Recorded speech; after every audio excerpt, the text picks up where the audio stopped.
रमज़ान उल मुबारक के मौका पर पंजाब के अवाम के लिए बड़े तोहफे की तकसीम का आगाज़। रमज़ान निगहबान रिलीफ पैकेज आपका हक आपकी दहलीज पर पहुंचाने का अमल शुरू हो गया। वज़ीर आला पंजाब मरियम नवाज शरीफ की ज़ेर सदारत रमज़ान पैकेज की शफ़ाफ़ तकसीम और मॉनिटरिंग पर इजलास। रमज़ान पैकेज की शफ़ाफ़ अंदाज में मुस्तक़ीन को फ़राहमी के निज़ाम को फुल प्रूफ बनाया गया है। इजलास को ब्रीफिंग। पंजाब की तारीख के सबसे बड़े रमज़ान रिलीफ पैकेज की तकसीम पर वज़ीर आला को हुक्काम की ब्रीफिंग। लाइव डिश बोर्ड और जदीद टेक्नोलॉजी की मदद से पैकेज की तकसीम की निगरानी की जा रही है। हेल्पलाइन कायम कर दी गई जिसका बाज़ाब्ता आगाज़ कल होगा। हेल्पलाइन के ज़रिए मुस्तक़ीन शिकायत से आगाह कर सकेंगे। वज़ीर आला मरियम नवाज शरीफ की रमज़ान पैकेज की अशिया का आला मयार यकीनी बनाने की हिदायत।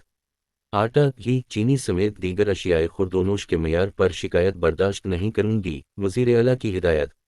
रमज़ान निगहबान रिलीफ पैकेज की तकसीम के लिए नादरा और बेनज़ीर इनकम सपोर्ट प्रोग्राम के डेटा को इस्तेमाल किया जा रहा है। रमज़ान रिलीफ पैकेज की तकसीम का बाज़ाब्ता आगाज़ दौरे मुज़ान से होगा। 10 रमज़ान तक तकसीम मुकम्मल करने का हदफ है। तारीख़ में पहली बार रमज़ान पैकेज हर मुस्तहिक़ के घर पर पहुँचाया जा रहा है।